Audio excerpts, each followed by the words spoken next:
की, महाराणा प्रताप की, अग्रसेन महाराज की, बोलो परशुराम भगवान की जय।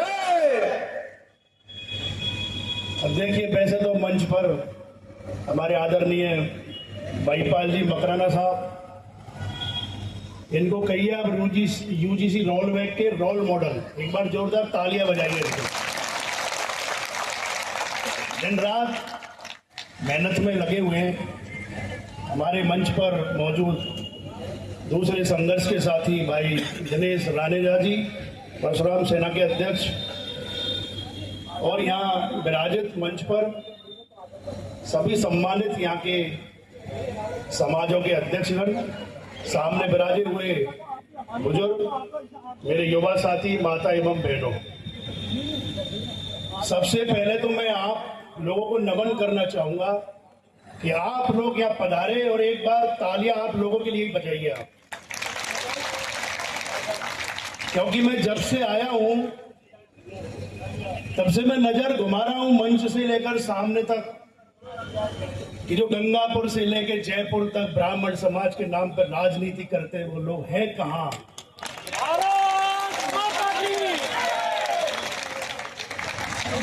जो कांग्रेस हो चाहे बीजेपी हो, यहां से भर भर कर गाड़ियों में जयपुर जाते और वहां अपने आप को ब्राह्मण समाज का नेता, अग्रवाल समाज का नेता, राजपूत समाज का नेता घोषित करते हैं। वो है कहां भाई? अजी नजर तो आइए, हम जयपुर में पूछेंगे आपसे।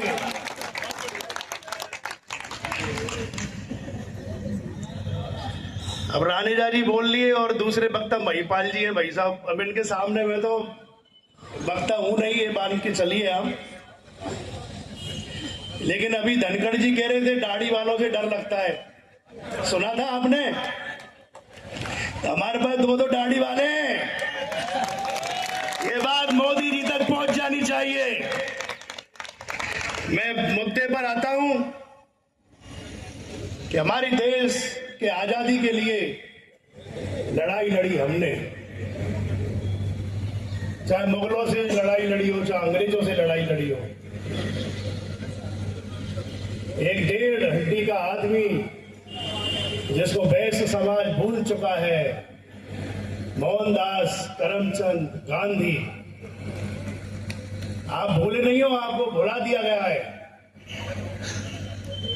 उस व्यक्ति ने संघर्ष किया, प्लानिंग बनाई और उनके कंधे से कंधे मिलाकर के जिसके महल के चारों दरवाजों पर गाड़ियां खड़ी रहती थी और जिसके कपड़े विदेश से धुल के आते थे, पंडित जवाहरलाल नेहरू,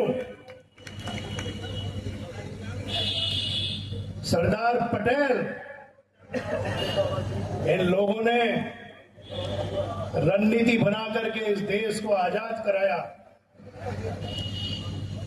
मंगल पांडे, भगत सिंह, चंद्रशेखर आजाद, तात्या टोपे, झांसी की रानी लक्ष्मीबाई और ऐसे अनगिनत नाम हैं जिन्होंने इस देश को आजाद कराया। और राजपूत समाज ने 550 से ज्यादा रियासतें इस देश को अर्पित कर दी। जब जाकर के भारत देश बना है, स्वतंत्र भारत में संविधान में पिछड़े कमजोर वर्ग के लिए आरक्षण की व्यवस्था की, हमने उसको स्वीकार किया। इसके बाद ओबीसी आरक्षण आया। जो 90 तक सवर्ण थे, आप गौर कीजिएगा, सन 90 तक जो सवर्ण थे उनको पिछड़ा बना दिया।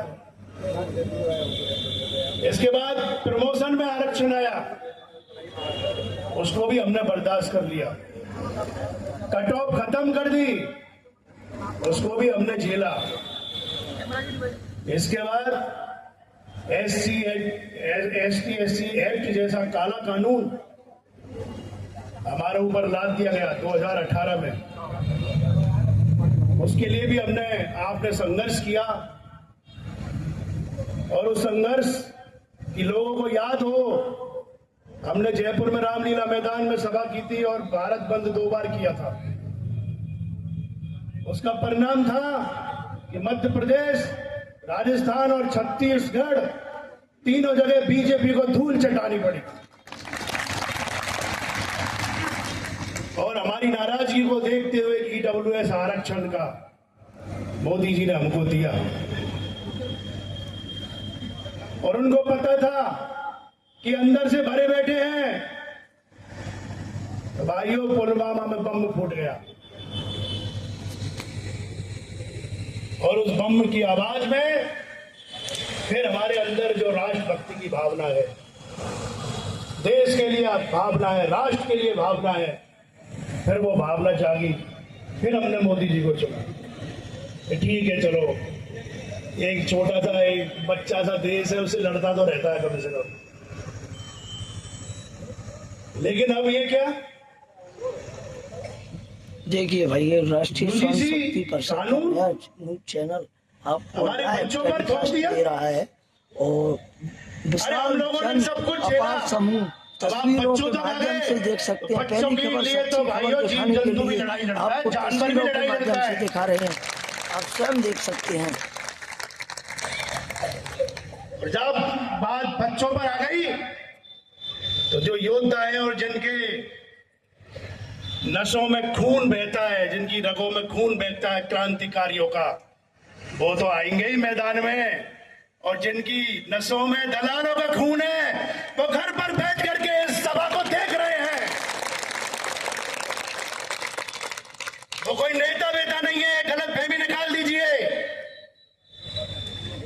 वो दलाल है, दलाल हमारे वोटों की दलाली करते हैं, अपने धंधे उद्योग चलाते हैं। आज इस मंच पर महिपाल जी क्यों हैं, दिनेश राणेजा जी क्यों हैं, मैं क्यों हूं, वो क्यों नहीं है जो जयपुर से स्वागत कराने आते हैं, और वो गंगापुर के नेता क्यों नहीं है जो लोगों को यहां स्वागत किए बुलाते और माला मंच पहनाते, माला साफा पहनाते। वो समाज के हितैषी नहीं है भाइयों, इस बात को ध्यान से निकाल लीजिए। मैं किसी की बुराई नहीं कर रहा, लेकिन ये मेरे दिल में जो चोट है वो मैं आपको बता रहा हूं। हम जयपुर में देख रहे हैं बड़े बड़े हमारे विधायक नेता रील बनाते घूमते हैं और बड़ी बड़ी बातें करते हैं, घरों में घुसे बैठे चुपचाप बोल नहीं रहे, कोई उनके पास बोलने के लिए शब्द नहीं है। क्यों?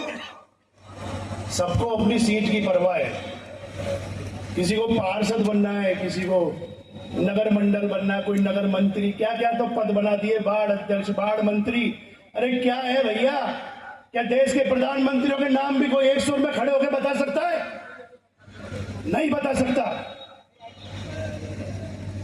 लेकिन पूरे देश में अंबेडकर की आवाज है। क्यों है? उसने अपने समाज के लिए लड़ाई लड़ी, ये हमको मानना पड़ेगा। उसने उस समय भी अपने समाज की बात रखी, लेकिन आज भी हमारे लोग हमारे समाज की बात नहीं रखते। दिनेश जी कह रहे थे कि मोदी ने किया, मोदी ने किया। मैं कह रहा हूं हमारे जो 150 से 200 सांसद संसद में बैठे हुए नपुंसक होकर के, मुंह बदल होकर के, उनकी वजह से ये हो रहा है। यदि उन्होंने एक बार भी आवाज उठाई थी, मोदी की क्या हिम्मत, तो इस तरह के कानून, उनके शिक्षा मंत्री धर्मेंद्र प्रधान की क्या हिम्मत, उनके अर्जुन मेघवाल की क्या हिम्मत, जो इस तरह के कानून बना दे। उसका कारण हमारे लोग हैं। हमारे लोग विधानसभा में बैठे, आपने केंद्र का बजट देखा होगा, आपने विधानसभा का बजट देखा होगा। राजस्थान में कहीं कहीं सवर्ण शब्द आया, कहीं ईडब्ल्यूएस शब्द पढ़ा आपने, कहीं पंडित पुजारी शब्द पढ़ा आपने, कहीं क्षत्रिय शब्द पढ़ा आपने, नहीं पढ़ा होगा। क्यों? क्योंकि हमारे लोग बोलते नहीं है, हमारे लोग बात नहीं रखते। हमने उन लोगों को चुन करके भेजा है जो नेता नहीं है, दलाल है, दलाल। मैं इस मंच से कहना चाहता हूं,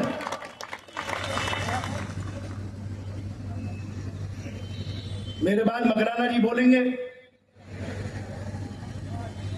मैं तो यही निवेदन आप लोगों से आज करूंगा कि हमारे बुजुर्गों ने संघर्ष किया है, देश की आजादी के लिए लड़ाई लड़ी है। ये देश आजाद कराया तो इसलिए नहीं कराया, इसको बुद्ध की भूमि बनाने के लिए नहीं करवाया आजाद, इसको राम की और कृष्ण की भूमि बनाने के लिए आजाद कराया था। और जब प्रधानमंत्री जी बोलते हैं जय बुद्ध, हमारी चोट पहुंचती है जब हम बुद्ध को मानते नहीं है। अशोक सम्राट ने बौद्ध धर्म धारण किया तो हम नहीं मानते अशोक सम्राट को, होगा योद्धा। हम हिंदू धर्म को मानते, सनातन धर्म को मानते। तो जिसको बौद्ध धर्म मानना है वो थाईलैंड जाए, बहुत देश है बौद्ध धर्म के।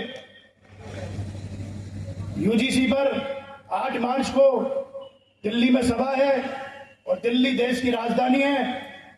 वहां हम प्लान करें ज्यादा से ज्यादा संख्या में हम लोग पहुंचे, वहां अपनी संख्या दिखाएं। देखिए भाइयों, ये संख्या का महत्व है, लोकतंत्र है। लोकतंत्र में हम जितने सर गनाएंगे उतनी हमारी पूछ होगी, उतनी वैल्यू होगी। आज आपने देखा होगा मोदी की सभा कुर्सियां खाली थी, खाली थी, हिंदू सम्मेलनों में खाली थे। आप एक एक साड़ी और कलश के लिए बना रहे हिंदू सम्मेलनों में भीड़ इकट्ठी करने के लिए। अरे दमे तो आह्वान कीजिए ना मोदी के नाम पे, बुलाइए, क्योंकि हम ही लोग हैं ब्राह्मण, वैश्य, राजपूत, देश की हवा को बदलते। जब ये उत्तर प्रदेश में मायावती बोलती थी तिलक तराजू और तलवार, इसको मारो जूते 4, उसको हमने ही बचाया था गेस्ट हाउस में। जब उसने मंत्र बदला, आदि नहीं गणेश है, ब्रह्मा विष्णु महेश है, हमने मुख्यमंत्री बना दिया। हमने मुख्यमंत्री और प्रधानमंत्री बनाने का काम किया है भाइयों। कांग्रेस भी जब थी उसमें ज्यादातर उच्च पदों पर सवर्ण जाति के लोग थे, लेकिन जब तुष्टीकरण की राजनीति हुई तो हमने बीजेपी को चुना, धर्म और राष्ट्र के लिए बीजेपी को चुना। लेकिन आज बीजेपी नहीं रही। जैसे कल मोदी जी कह रहे हैं मुस्लिम लीग कांग्रेस, मैं कह रहा हूं बीजेपी भी मुस्लिम लीग बन गई। कोई आप हिंदुओं के लिए काम नहीं कर रहे, हिंदुओं को बात आप रहे हो और बोलते हो बटोगे तो कटोगे। कौन कटेगा? अरे हमारी छाती में दम है, हमारी भुजाओं में दम है, हम कटने से नहीं डरते। हमारे लोगों ने लड़ाइयां लड़ी है, हमारे लोगों ने युद्ध लड़े, हम किससे डरते हैं? जो डरने वाला है वो डरे। अब डर डर के बहुत वोट दे लिए भाइयों, डरने की कोई बात नहीं है। पहले भी लड़े, अब भी लड़े और हर चीज से लड़ेंगे, लेकिन हमको डरा करके वोट लेते हो। बटोगे तो कटोगे, बांट भी आप रहो। हिंदू मुस्लिम की लड़ाई से शुरू होकर के आप अगड़ा पिछड़ा की लड़ाई पर ले आए देश को। हमारे बच्चों पर बात आई है और हमारे बच्चों पर बात आई है, जो लोग नहीं बोल रहे, नहीं आ रहे मैदान में, उनका बहिष्कार कर दो, उनका बहिष्कार कर दो। इस मंच से ये ऐलान हो कि ऐसे लोगों को हम मंचों पर नहीं चढ़ने देंगे।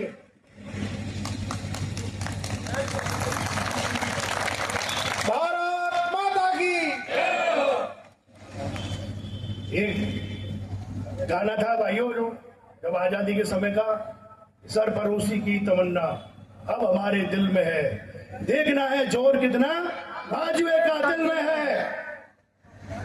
मैं अपनी बात को नहीं विराम दूंगा, मेरे बाद बड़े भाई मकराना जी बोलेंगे, उनके बोलने के बाद कुछ बचता नहीं है, वो पूरा की पूरा ही सब कुछ निपटा देते हैं।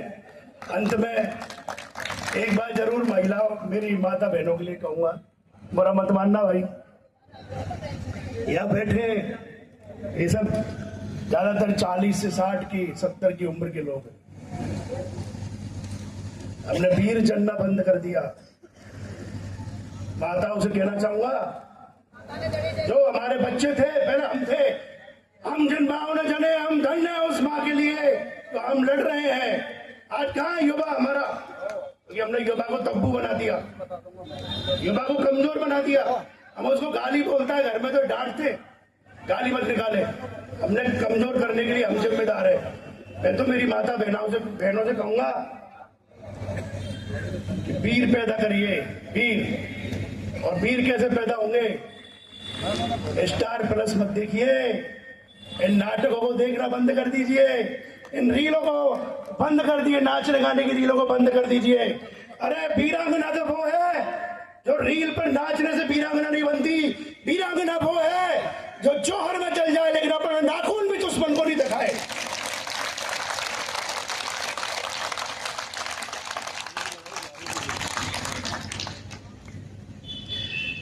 अंत में एक ही नारा दूंगा, आप सब बोलेंगे जोरदार तरीके से। मैं बोलूंगा, जोर जुल्म की टक्कर में आप कहेंगे संघर्ष हमारा नारा है। एक बार जोरदार अंतिम शब्दों के साथ, जोर जुल्म की टक्कर में अरे जोरदार मुट्ठियों को खींच लो और ऊपर हवा में तान दो भाइयों, जब ऊर्जा निकलेगी जोर जुल्म की टक्कर में, जोर जुल्म की टक्कर में, जोर जुल्म की टक्कर में संघर्ष हमारा नारा है। जय भारत, जय हिंद। बहुत बहुत धन्यवाद आदरणीय सुनील जी। आप कह रहे थे कि पद पाने वाले और साफा और माला पहनने वाले लोग घरों में भले ही बैठे हैं, लेकिन समाज के लिए बलिदान देने वाले लोग आज